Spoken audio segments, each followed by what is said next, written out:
Denver 7 On Demand is brought to you by Ferguson and BAC Appliance Center, the best in bath, kitchen, and lighting for your home.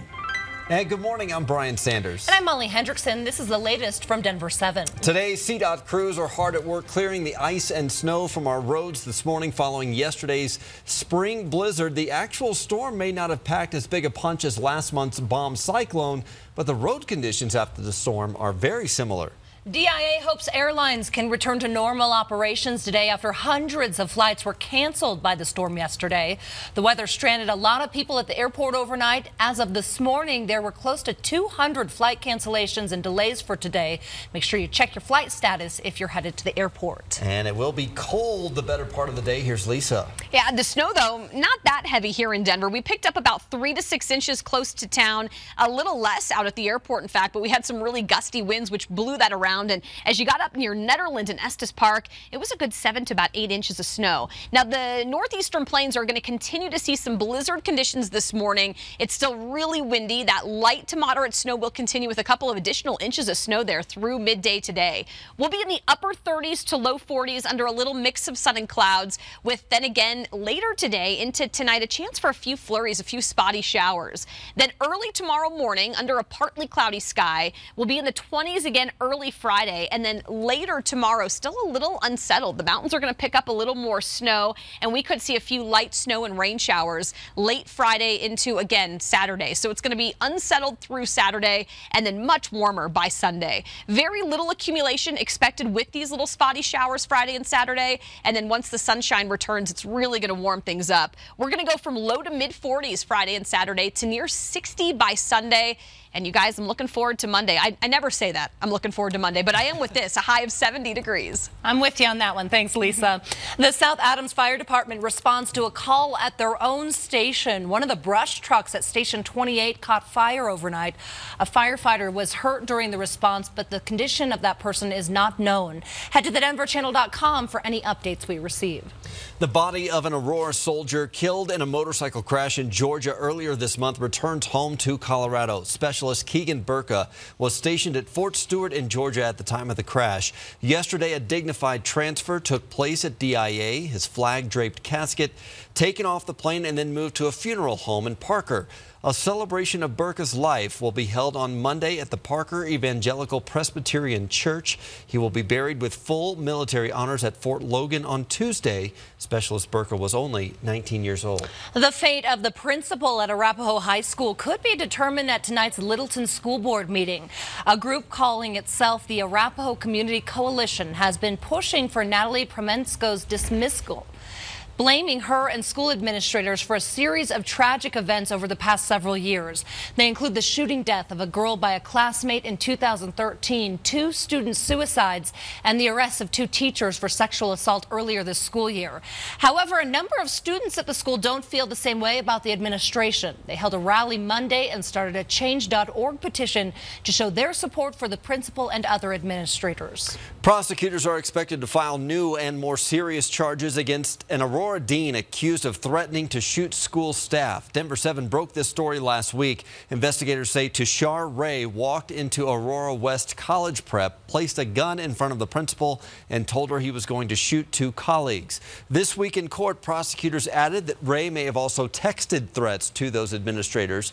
He was arrested on suspicion of carrying a gun on school grounds and felony menacing. Prosecutors expect to add to that next week. Also this week, the district announced the principal has been placed on leave. We're still working to uncover exactly why that decision was made.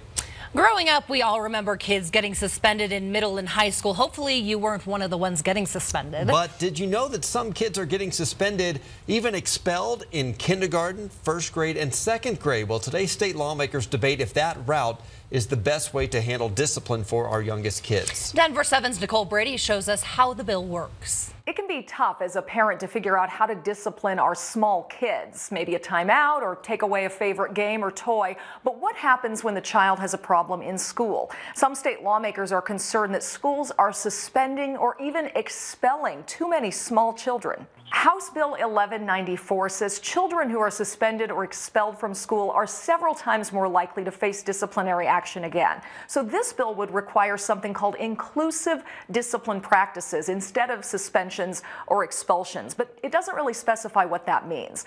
If a child is suspended, it would be for no more than 3 days unless drugs or a weapon are involved. This bill has already passed through the State House without any kind of changes. That process to get it passed through the Senate starts today with the State Education Committee hearing the bill.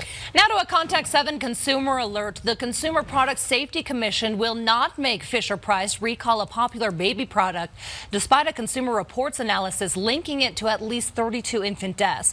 Here's a look at the product in question, the Fisher-Price Rock and Play Sleeper. The American Academy of Pediatrics pushed for a recall earlier this week, saying babies that can roll over are at risk of suffocating themselves. Fisher-Price pushed back on the reports, claiming at least some of the deaths were due to previous medical conditions or improper use of the product.